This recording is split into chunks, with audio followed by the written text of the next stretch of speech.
Number हमको मिला है बिहार के एक हमारे माननीय से कुशवाहा, क्या कहते हैं, महेंद्र जी हैं, जी उन्होंने दिया था।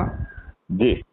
तो हम लोग जो है ये तलाश में ढूंढ रहे हैं लोगों को कि हमारी समस्याओं का समाधान कैसे हो, हम सब कैसे करें।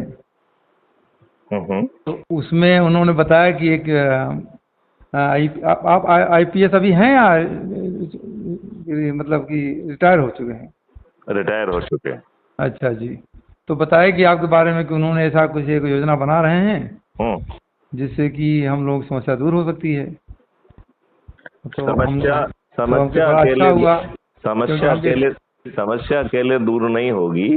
जी जी। आपको रोजगार का मौलिक अधिकार मिल जाएगा, हेल्थ का मौलिक अधिकार मिल जाएगा, भोजन का मौलिक अधिकार मिल जाएगा, शिक्षा का मौलिक अधिकार मिल जाएगा जी और जी समृद्धि का मौलिक अधिकार मिल जाएगा।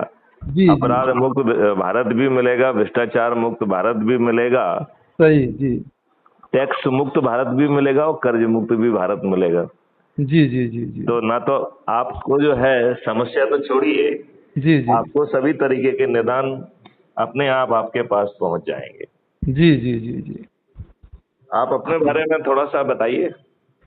हम साहब 2018 में बीआरएस लिए हैं आ, और हम भाभा परमाणु अनुसंधान केंद्र बॉम्बे